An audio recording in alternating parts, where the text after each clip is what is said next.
Hello डाकू देश के निवासियों, तो कैसे हो आप सब। तो आज की इस वीडियो में हम बात करने वाले हैं ईयर 2024 के one of the best anime की, या फिर मैं कहूँ 2024 का the only best anime solo leveling. तो आज इस वीडियो में हम जानने वाले हैं सोलो लेवलिंग के वर्ल्ड बिल्डिंग के बारे में।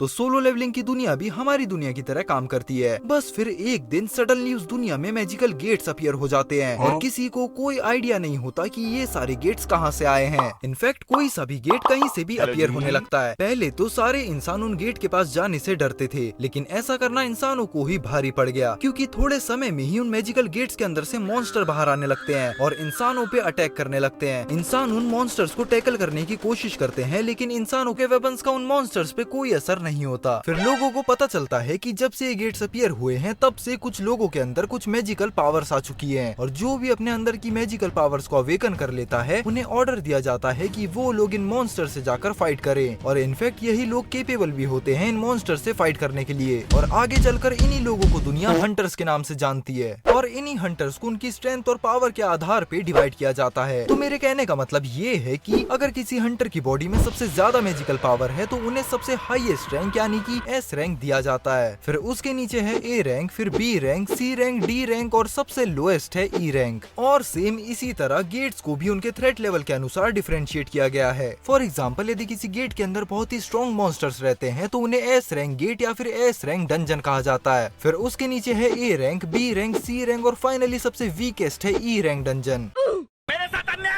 और इन डंजन्स को रैंक में इसलिए बांटा गया है ताकि सभी हंटर्स को उनकी रैंक के अकॉर्डिंग इन डंजन्स में भेज सके। फॉर एग्जांपल, एक एस रैंक के डंजन में मोस्टली एस रैंक के ही हंटर को भेजा जाएगा। हालांकि एक ई रैंक हंटर भी एस रैंक के डंजन में जा सकता है, लेकिन सेफ्टी के लिए डंजन की अथॉरिटी रिकमेंड करती है कि हंटर्स भी अपने रैंक के अकॉर्डिंग डंजन चुने। अब हर एक डंजन में मोस्टली हंटर्स ग्रुप में जाते हैं, जिनमें बहुत से अलग अलग टाइप के हंटर इन्वॉल्व होते हैं, और इन हंटर्स को 6 क्लासेस में डिवाइड किया गया है। फॉर एग्जाम्पल, फाइटर हंटर जो की मोस्टली अपने फिस्ट या पंचेस से फाइट करते हैं, मेज हंटर्स जो कि मैजिक का यूज करके लड़ते हैं, असासिन हंटर जो कि छोटे और रेजर शार्प वेपन का यूज करते हैं, टैंकर्स जो कि पूरे ग्रुप को प्रोटेक्ट करने का काम करते हैं, रेंजर हंटर्स जो कि लॉन्ग रेंज वेपन का यूज करते हैं, और लास्ट में है हीलर जो कि दूसरों को हील करने का काम करते हैं। और जब भी एक डंजन कहीं पे अपीयर होता है तो वो तब तक वहाँ से गायब नहीं होता जब तक उस डंजन के मेन बॉस को खत्म न कर दिया जाए। और जब किसी डंजन का फाइनल बॉस मारा जाता है तो डंजन भी कुछ ही समय में वहाँ से गायब हो जाता है। एंड ऑफ कोर्स उस डंजन के गायब होने से पहले सभी हंटर्स को वहाँ से बाहर आना पड़ता है। अब पहले तो पूरी दुनिया की गवर्नमेंट इन डंजन्स को एक बड़ा थ्रेट माना करती थी, लेकिन जैसे जैसे समय बीतता जाता है सभी को समझ में आ जाता है कि इन डंजन्स के अंदर बहुत सारे रिसोर्सेस रखे हुए हैं जिन्हें हंटर्स की हेल्प से ऑब्टेन किया जा सकता है। और फिर जैसे ही लोगों को पता चलता है कि डंजन्स के अंदर बहुत सारा खजाना पड़ा है तो गवर्नमेंट इस पे तुरंत इन्वेस्टिगेट करने लगती है, और उन्हें पता चलता है कि डंजन्स के अंदर तो बहुत ही वैल्यूएबल आइटम्स पाए जाते हैं जिन्हें एसेंस स्टोन कहा जाता है, जो कि मॉन्स्टर या फिर मैजिक बीस्ट के अंदर से मिलते हैं, और माना स्टोन जो कि डंजन के अंदर से मिलते हैं। एसेंस स्टोन और माना स्टोन को जब बेचा जाता है तो वो बहुत ही हाई प्राइस में बिकते हैं। इनफैक्ट ये डंजन रिसोर्सेस इतने वैल्यूएबल होते हैं कि बहुत से देशों की इकोनॉमी इन डंजन के रिसोर्सेस पे ही डिपेंड हो जाती है, और वो बड़े बड़े हंटर्स को मुंह मांगी कीमत भी देने लगते हैं। बस फिर इन्हीं स्टोन्स की डिस्कवरी के बाद गिल्ड्स का भी क्रिएशन होता है। अब गिल्ड्स वो ऑर्गेनाइज्ड ग्रुप ऑफ हंटर्स हैं जिन्होंने डंजन्स को पूरी तरह से लूटने और उन्हें क्लियर करने का ठेका लेके रखा है। इनफैक्ट अब दुनिया में बहुत सी कंट्रीज अपनी रिसोर्सेस और अपनी सिक्योरिटी के लिए बहुत से गिल्ड्स पर ही डिपेंड हो चुके हैं, और कभी कभार उनकी सर्विस के लिए उन्हें इन गिल्ड्स को बिलियंस में पे करना पड़ता है।